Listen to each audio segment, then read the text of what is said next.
Worldwide, cardiovascular disease affects the lives of hundreds of millions. Dedicated cardio nerds everywhere are working hard to fight this global epidemic. These are their stories. Hello, everyone, and welcome back to the CardioNerds CardioOncology series. Today's cancer patients and cancer survivors are prone to a broad range of complications, not only due to the nature of their disease, but also due to the treatments that we use. Such complications can be so dramatic and so severe that their management borders multiple advanced specialties. We are excited today to delve deep into the issue by bringing together two advanced specialties within cardiology. That would be cardio-oncology and advanced heart failure. Medical knowledge is expanding at such a rapid speed that we need more and more professionals who know everything about a little. So, guiding us today is none other than CardioOncology Series Co-Chair, House Faculty Leader for House Jones in the CardioNerds Academy and Cardiology Fellow at Mayo Clinic in Rochester, Minnesota, Dr. Dinu Balanescu. Dinu, welcome. Hi, Dan. Thank you so much for hosting us. We're way beyond general concepts in the CardioNerds CardioOncology series, so much so that today we're addressing, as you mentioned, the intersection between two advanced fields. This is no easy feat, but we're lucky to have our discussion today moderated by our FIT lead, Advanced Heart Failure and Cardiac Transplant Fellow at Stanford and CardioNerds Ambassador, Dr. Natalie Tapaskar. Thank you so much, guys. Hi, everyone. We indeed have a very challenging discussion ahead of us, but we couldn't have a better guide. Our esteemed expert guest today is Dr. Richard Cheng. Dr. Cheng is an advanced heart failure specialist, section head for heart failure, MCS, transplant, and cardio-oncology at UW. He's a professor of cardiology and adjunct professor of radiology at the University of Washington. He's also a vice chair and incoming chair for the ACC Cardio-Oncology course.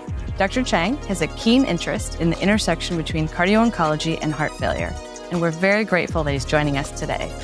It's great to be here. Thank you, Natalie, Dinu, and Dan for the kind introduction. I think this is very exciting. I have worked in both subspecialties for a while now. There is significant overlap between the two, particularly since there are a lot of shared risk factors. Further, heart failure is not uncommon with cancer treatments, and similarly, there is increased risk for cancer in those with heart failure, particularly increased risk in our heart transplant recipients. So this is a topic which I think is very complex, but I think is also very critical for our field. Fantastic. I'm super excited to be discussing this topic of advanced heart failure in cardio-oncology with you guys. The intersection of these two areas is truly fascinating and will no doubt come up more and more in clinical practice as heart failure and cancer therapeutics continue to progress over time. As a fresh advanced heart failure fellow myself, I'm especially interested in how patients with cardio-onc needs will be incorporated into my own advanced training and how the field in general will shape my future career. An interesting tidbit that I like to share is that currently in the US, there are 10 cardio-onc-specific advanced fellowship programs, according to the National ACC FIT website. And of course, many advanced heart failure fellowships also provide exposure to cardio-onc in their curriculums, but there's a lot of variability across institutions.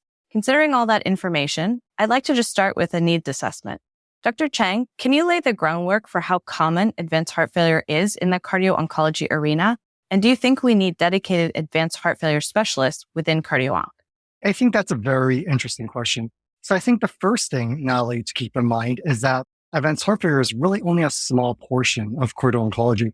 As you know, cardio-oncology spans the full spectrum of cardiovascular disease and includes not only heart failure, but within heart failure, it's everything from mild LV dysfunction all the way to end-stage heart failure. It also incorporates other aspects of cardiology, such as electrophysiology, interventional, so all of that has to be kept in mind. I would say within heart failure itself, there are many concepts which are critical for the advanced heart failure provider within cardio-oncology. For example, there's a question of cardioprotection and permissive cardiotoxicity, which may be unique to our heart failure population.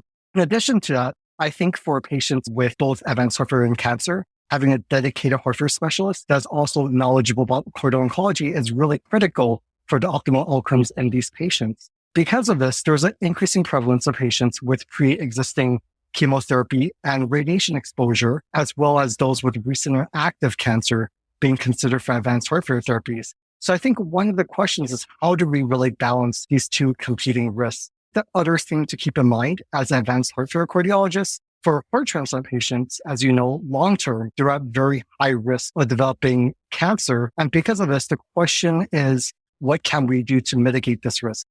because of the immunosuppression that we give to these patients, can we decrease their immunosurveillance over time? We really need an expert that understands the nuances of these various cancer treatments, as well as balancing the two competing risks to optimize care in our patients.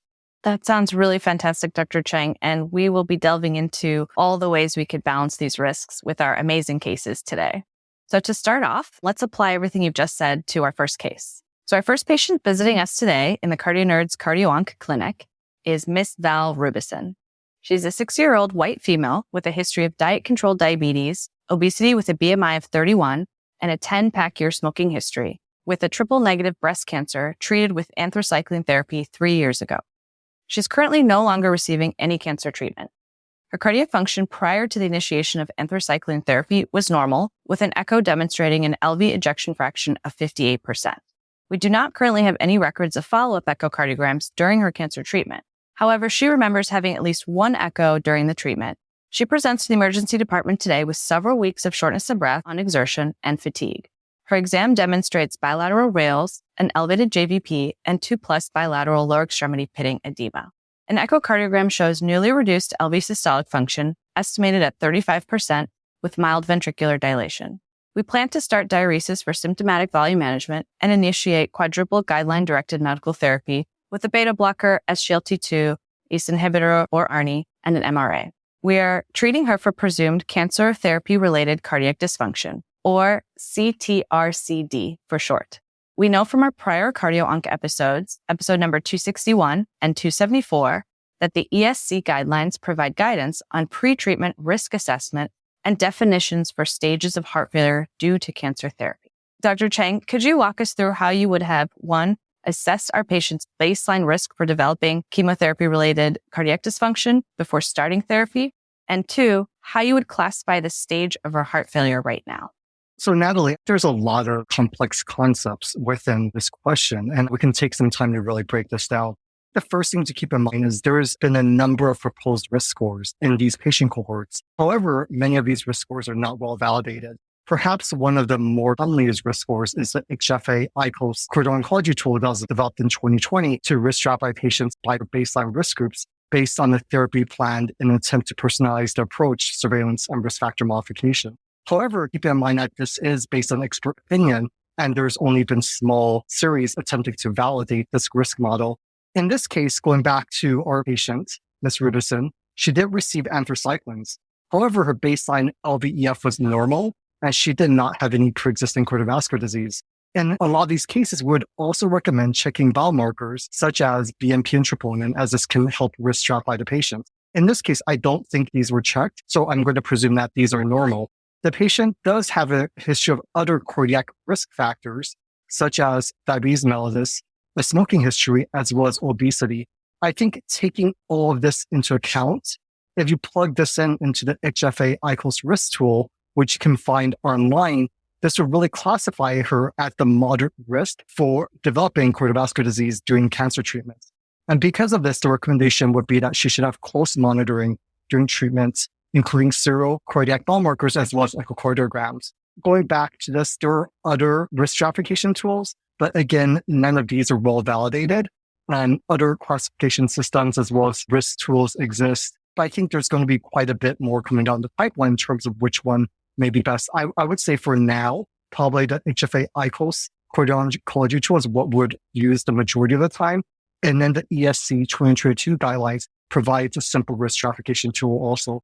Going back to this case, in terms of where she is now, because she does have symptomatic LV dysfunction, she is now stage C heart failure by the universal definition of heart failure, and she should receive the 4 pillars of heart failure guideline-directed medical therapy, which I think you named already that she is receiving.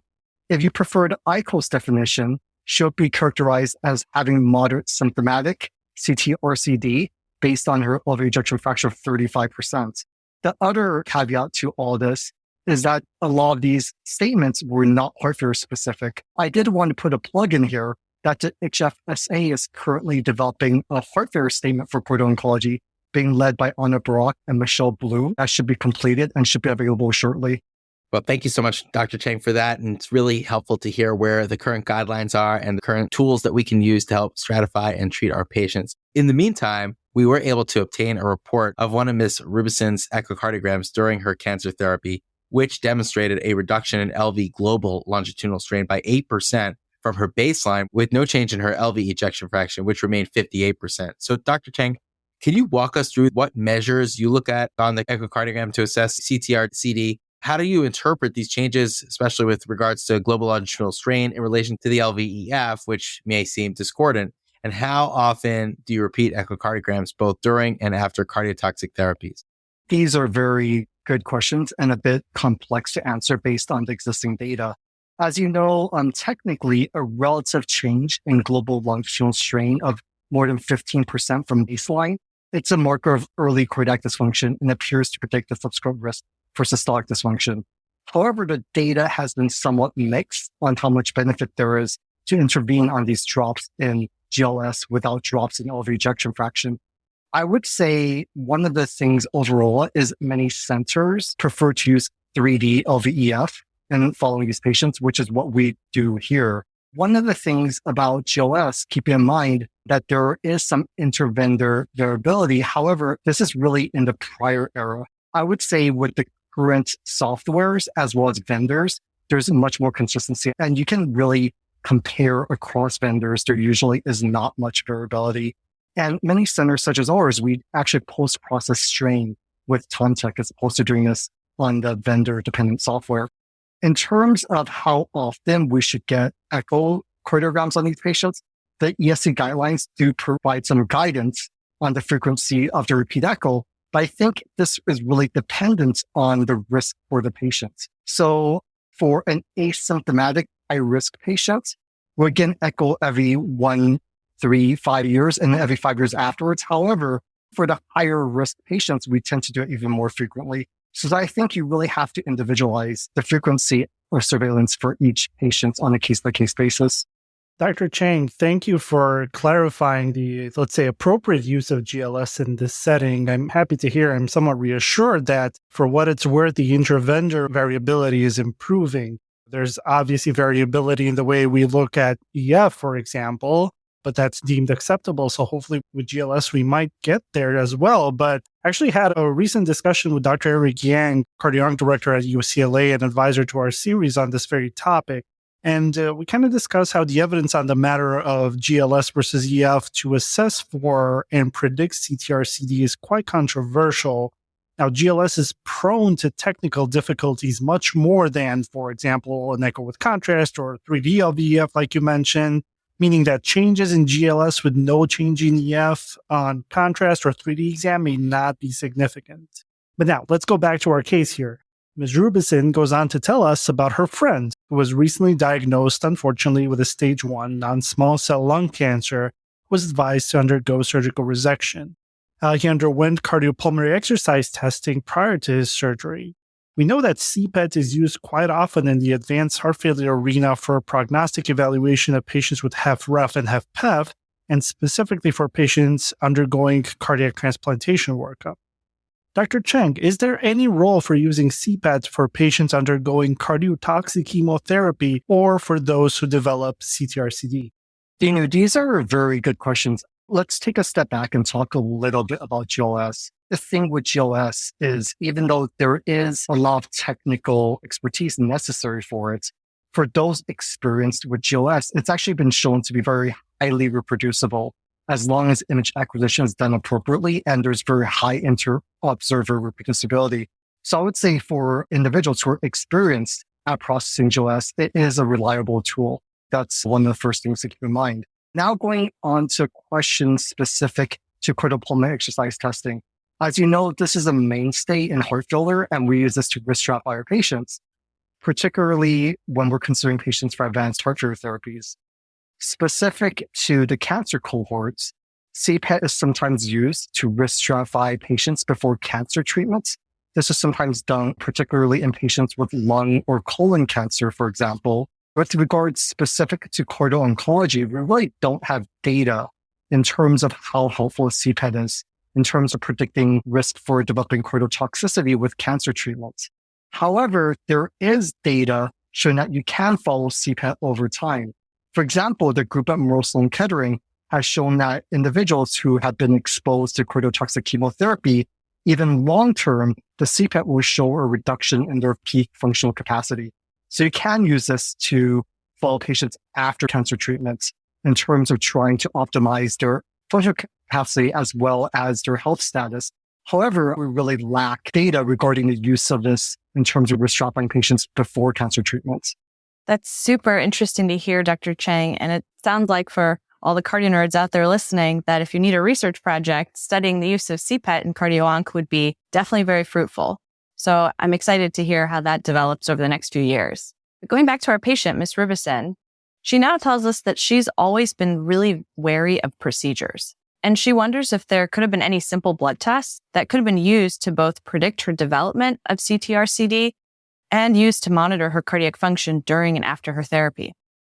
In trying to answer some of her questions, we do some Googling, and we find that studies have shown conflicting data on the use of pretreatment baseline troponin levels in prediction of CTRCD and conflicting data on response to heart failure therapy in patients with breast cancer. Dr. Cheng, can you walk us through how you might use traditional serum biomarkers such as troponin and BNP to predict the development of or monitor cardiac dysfunction? And is there anything down the pipeline for using more novel markers such as CRP, microRNAs, myeloperoxidase, or immunoglobulins in patients with CTRCD?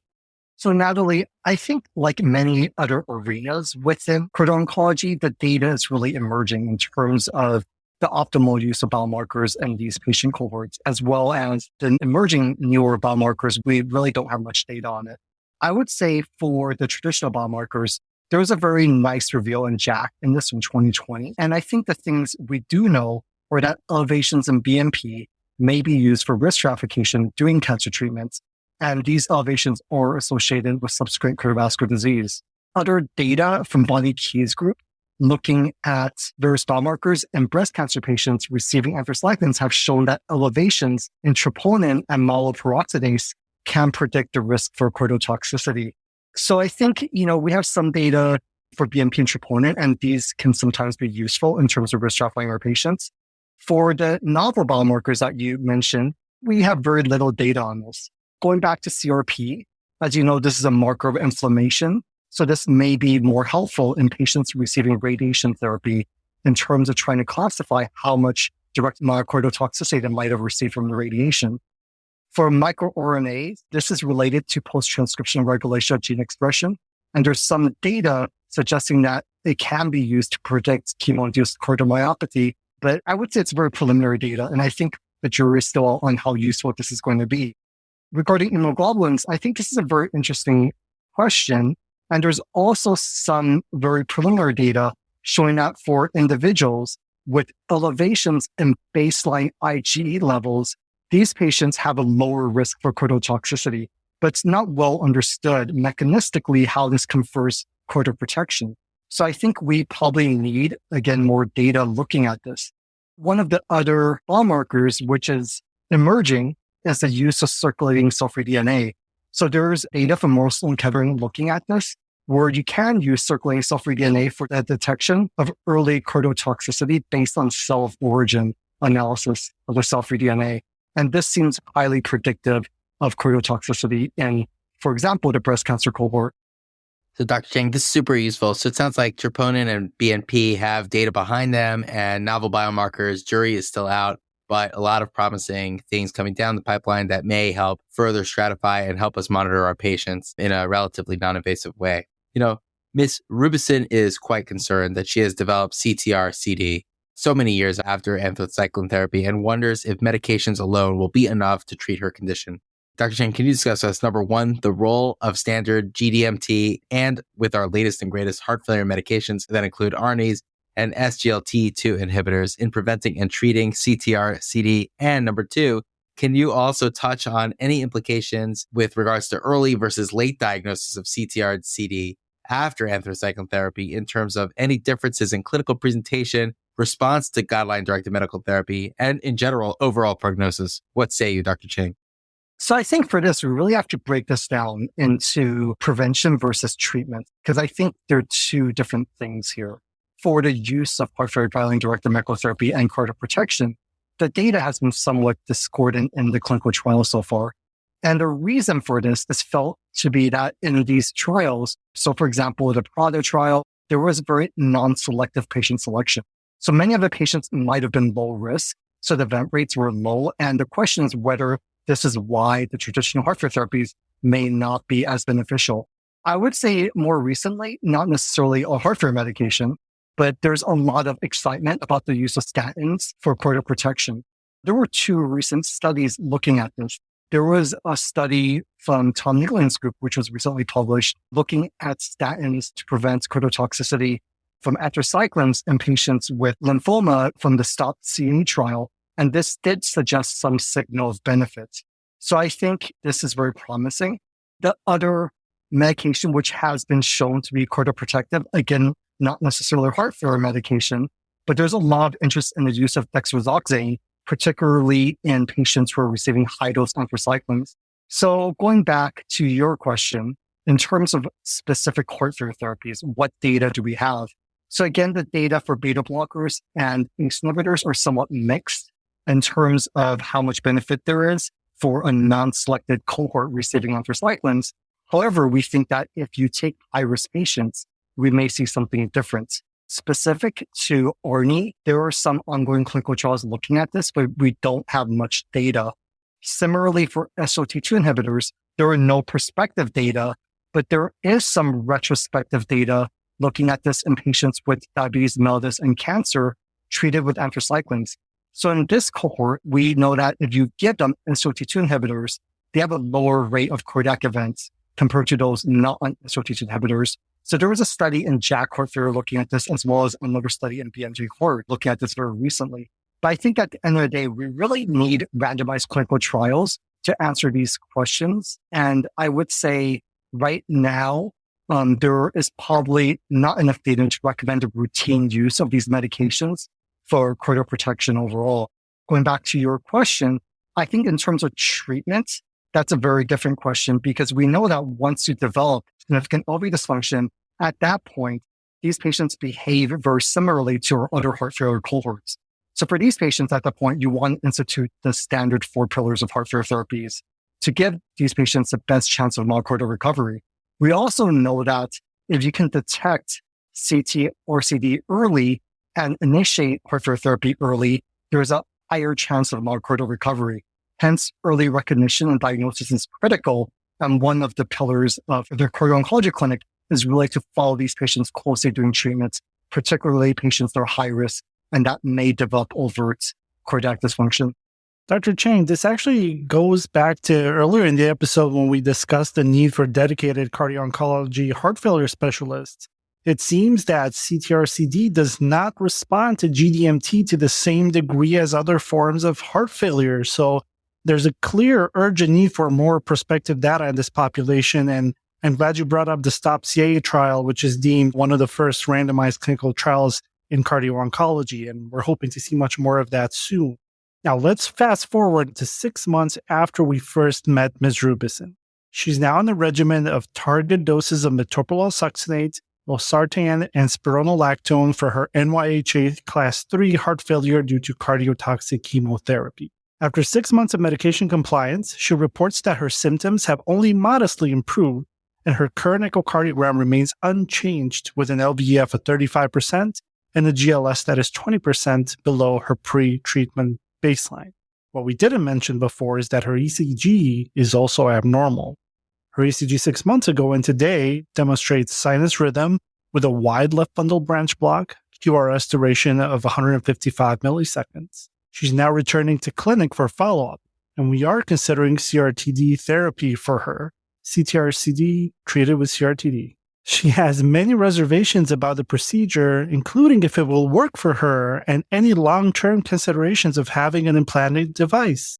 Dr. Cheng, could you tell us how you would approach the discussion of CRT and ICD therapy in this patient? And specifically, can you address any future risks of having an ICD in place if she were to have recurrent breast cancer and requires, say, radiation therapy? So, Dinu, these are very good questions, and I think there are many take-home points from this particular case here. The first thing is we know that CRT is effective in patients with CT or CD. There was a small study called MADIT-CHIC, which didn't enroll super well, but it did enroll well enough to show that CRT can still confer benefits in patients with chemo-induced cardiotoxicity. I would say otherwise, from a standard responder criteria standpoint, she has characteristics favorable for response. This includes her sinus rhythm, her left bundle branch block, and a very wide QRS of 155 milliseconds, and non-ischemic etiology of her cardiomyopathy. The other aspect to this is, as with all patients, the anticipated life expectancy needs to be taken into account. I would say for this patient, we know that with modern breast cancer treatment, the outcomes and survival tends to be very good.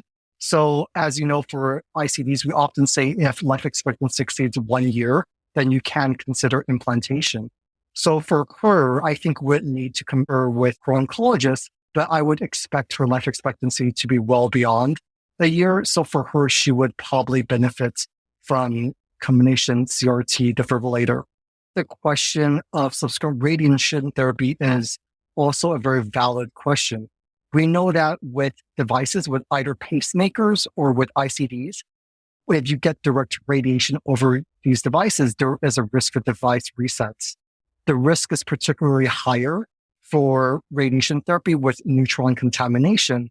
And this most commonly occurs with high energy photons or electrons, as well as with proton therapy. In addition to this, we have to consider the anticipated absorbed dose to the device overall.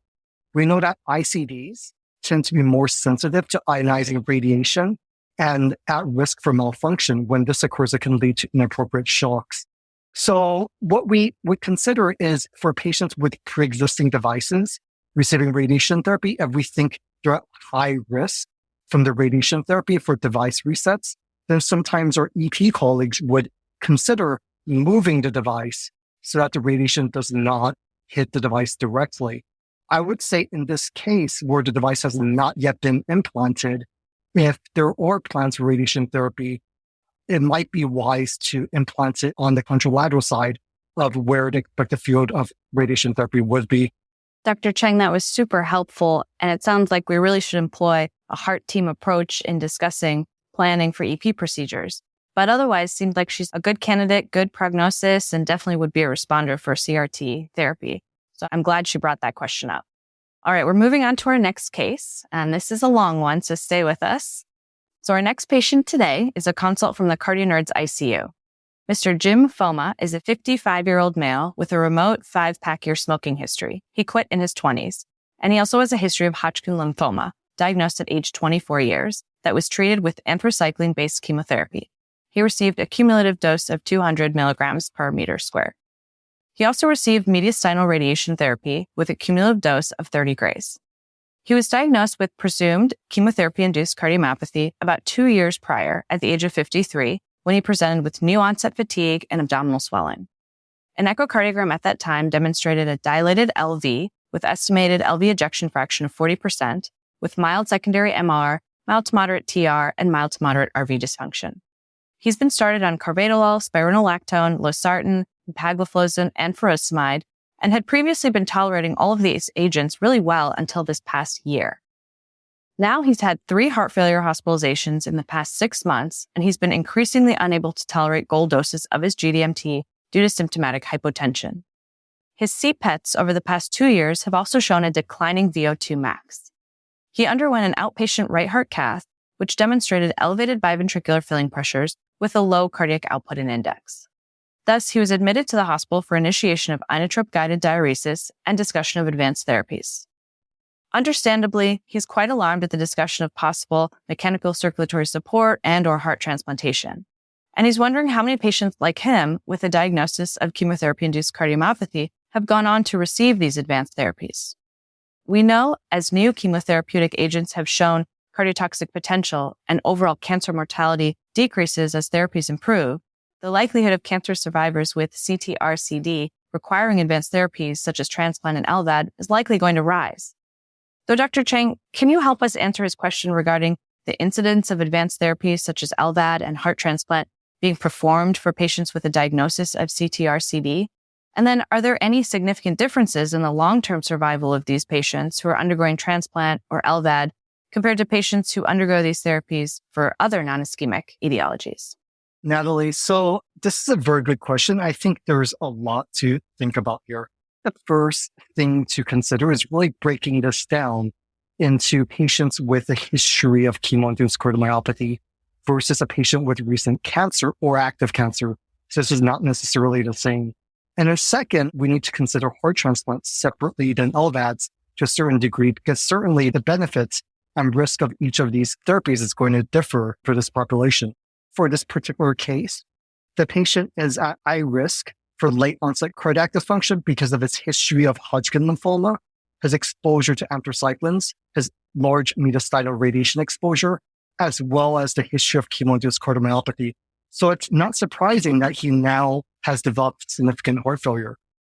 There's recent data showing that the prevalence of patients with a history of cancer being considered for advanced therapies is increasing over time. There was an analysis of UNOS from 2000 to 2020 from the Columbia Group that showed the rates of pre-transplant malignancy increased from about 3% to roughly 8% in patients being referred for heart transplant. Keeping this in mind, in patients with heart transplant, for those with a history of chemo-induced cardiomyopathy, there are no differences in outcomes compared to other causes of cardiomyopathy. So these are patients specifically with chemo-induced cardiomyopathy. However, a separate question is looking at patients with a history of cancer, regardless of the cause for heart failure.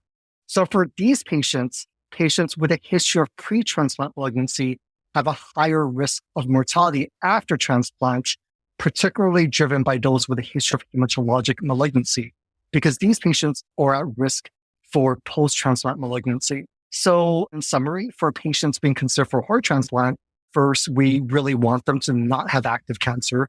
And the duration and interval we wait really is dependent on the particular type and stage of cancer before we consider them for heart transplant. But we do know for chemo-induced cardiomyopathy by itself, that does not confer increased risk.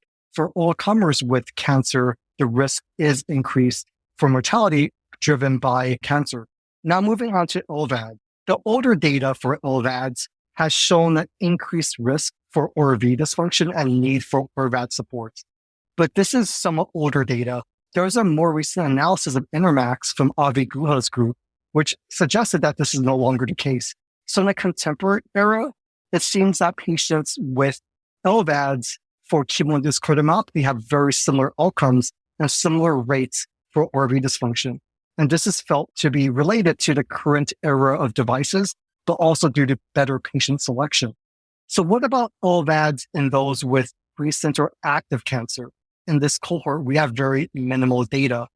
Our group did publish a series of patients in collaboration with MedStar looking at this. And at least in our highly selected cohorts, we suggested that the outcomes may be acceptable in patients even with active cancer with LVAD as they achieved a reasonable survival. Dr. Cheng, it seems that advanced heart failure is the great equalizer between CTRCD and other forms of heart failure. It's reassuring on the one hand to hear that CTRCD in and of itself doesn't confer worse outcomes compared to heart failure when these advanced therapies or transplant are considered. But at the same time, knowing that a history of cancer may actually lead to worse outcomes is just another factor complicated in the nuanced discussion of who gets to go for a heart transplant. After discussing with multiple interdisciplinary team members, Mr. Foma has a much clearer understanding of his status and expresses his desire to continue living for as long as he can and wishes to have the best quality of life possible. But he does express fear at having multiple surgeries.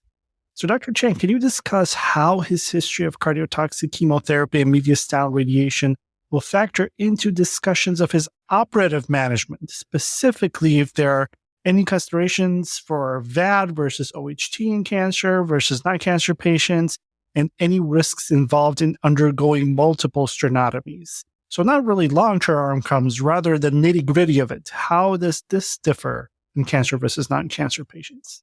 This is a very good question. And I think this is probably a better question for the cardiothoracic surgeon, since they're the ones who take on the surgical risks involved with this. One of the key points here is for patients with a history of mediastinal radiation, their risk from a surgical perspective is going to be much higher because their adhesions, scarring, there's a much higher risk for bleeding during the intraoperative phase. And because of the longer intraoperative times, there may be an increased risk for RV failure. One of the other things to consider is if a patient has received substantial chest radiation, there's often atrophy of the sternal muscles. And in our experience, when you transplant these patients, they sometimes require reconstructive surgery and have impaired wound healing. So in this particular case, there's also a question about multiple sternotomies. In general, the more sternotomies, the higher the risk. And this risk is probably multiplied in patients with a history of mediastinal radiation even further. Yeah, definitely mediastinal radiation can be quite the problem for so many different aspects of procedural planning, whether invasive or non-invasive. So finally, Mr. Foma is eager to proceed with surgery as recommended. He does wonder what his postoperative course will look like and worries about having transplant rejection or recurrent cancer after he receives his new heart. Dr. Cheng, can you discuss, number one, if the rejection profile is different for CTRCD patients when you compare it to other causes of non-ischemic cardiomyopathy? And also, could you please touch on the incidence of recurrent malignancy after transplantation in CTRCD patients? As we know, risk of malignancy is elevated in patients who have had transplant. So Dan, for the first question here, in terms of the rejection profile, I would say there's insufficient data to draw any clear conclusions regarding whether there is a difference in rejection risk.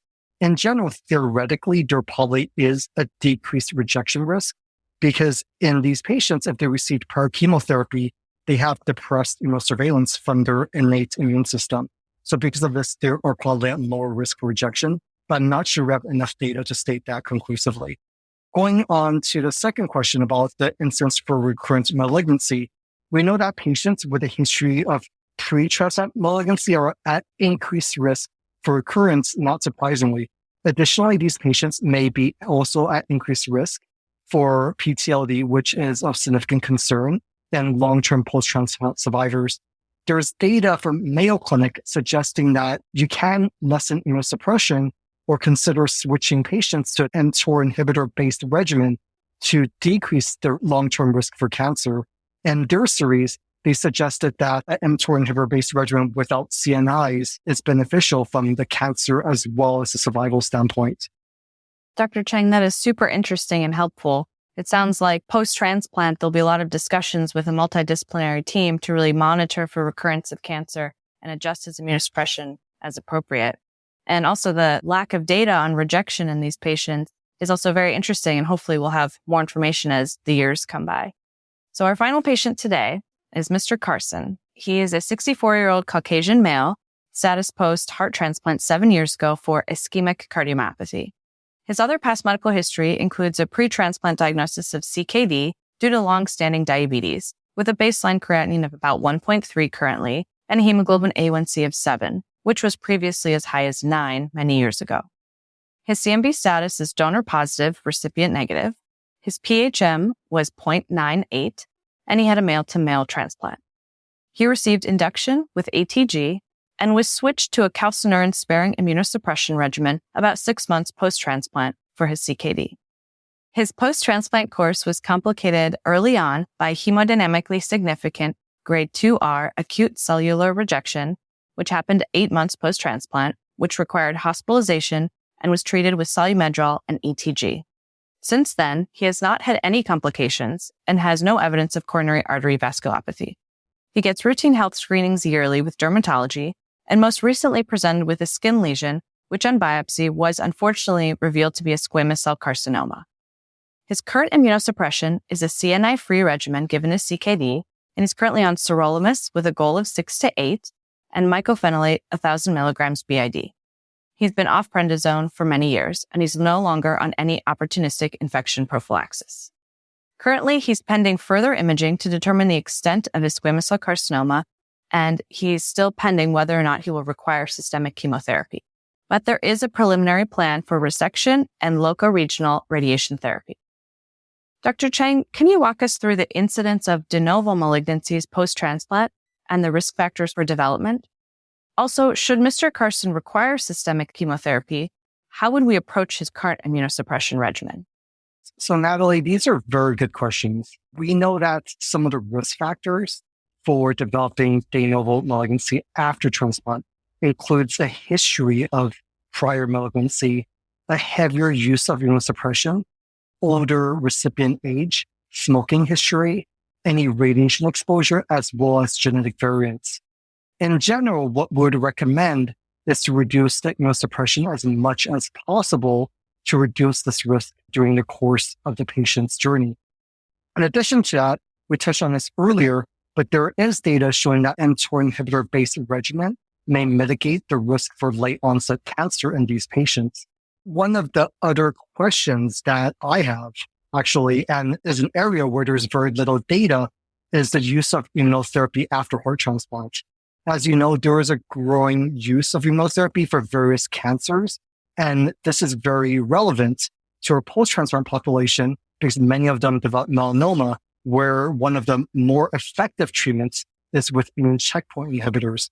Unfortunately, as you know, with immune checkpoint inhibitors, these act by upregulating T cell activity and directly counteracts what we're trying to do in our transplant patients when we give them immunosuppression. So I would say the early data for this suggests a very high risk for rejection, but there are some case reports where patients were successfully treated with ICIs, they survived, and their cancer went into remission. So I think this is a research area that needs a lot of data regarding which patients may be safe to treat with immunotherapy after heart transplants and what the optimal surveillance for these patients should be. That's fantastic. What a very interesting area of future study. And hopefully we'll get more information about that in the future. But it sounds like there's a lot to discuss with Mr. Carson. Unfortunately, we can't discuss all of that today because we're at the end of our episode. And we're so grateful to you, Dr. Cheng, for sharing your wisdom and staffing our complex cardio-onc heart failure patients in the CardioNerds clinic and in the CardioNerds ICU. However, we're not done until we ask you one last very important question. Dr. Cheng, what makes your heart flutter about cardio-oncology? So these patients are a very vulnerable cohort that I think needs additional personalized care. From my perspective, these individually are very complex case challenges. But when you're able to help a patient through the journey of heart failure after cancer treatments and get them better from both disease states, it's very rewarding overall. And what an inspiring answer, Dr. Cheng. Now, everyone, we learned today about, among others, how important it is to have dedicated cardio-oncology heart failure specialists, diagnosing and managing CTRCD, the role of CPET for patients undergoing cardiotoxic chemotherapies, approach to CRT and ICD therapies in this population's considerations regarding VAD and heart transplants, and much more in just one episode. So Dr. Cheng, thank you for taking the time to teaching us all of this. Dan, Natalie, thank you very much for leading the way tonight. And everyone, thanks for tuning in and see you on the next episode of the CardioNerds CardioOncology series. Thanks for tuning in to another CardioNerds episode. The audio editing for this episode was performed by me, Akiva Rosenzveig. I'm an intern in the CardioNerds Academy House Thomas and resident at Cleveland Clinic. Check out the episode page for show notes and references. If you found this episode or the show informative, please consider subscribing to CardioNerds on your favorite podcast platform and leaving us a review. It really helps us spread the word and further our goal to democratize cardiovascular education. Finally, this podcast is not meant to be used for medical advice. The views expressed on our show and site do not reflect the opinions or policies of our employers. All CardioNerds content is planned, produced, and reviewed solely by CardioNerds. Stay tuned for more engaging conversations and explorations in our upcoming episodes. And now, it's time to make like an S2 and split. Hey everyone, do you dread doing your notes every day? Do you feel like you can never get ahead of charting? If you're shaking your head yes, then keep on listening because Freed AI is a medical scribe on a mission to free clinicians everywhere. Freed AI listens, transcribes, and writes medical documentation for you. So just imagine leaving your office at the same time as your last patient. Now, wouldn't that be delightful? Freed AI is HIPAA compliant, secure, and takes less than 30 seconds to learn. Team, artificial intelligence cannot replace you, but it can do the administrative work that will allow you to spend more quality time with your patients and enhance your personal work-life harmony. So get back to doing what you love, helping your patients, and let Freed AI do the rest. Check out www.getfreed.ai to learn more.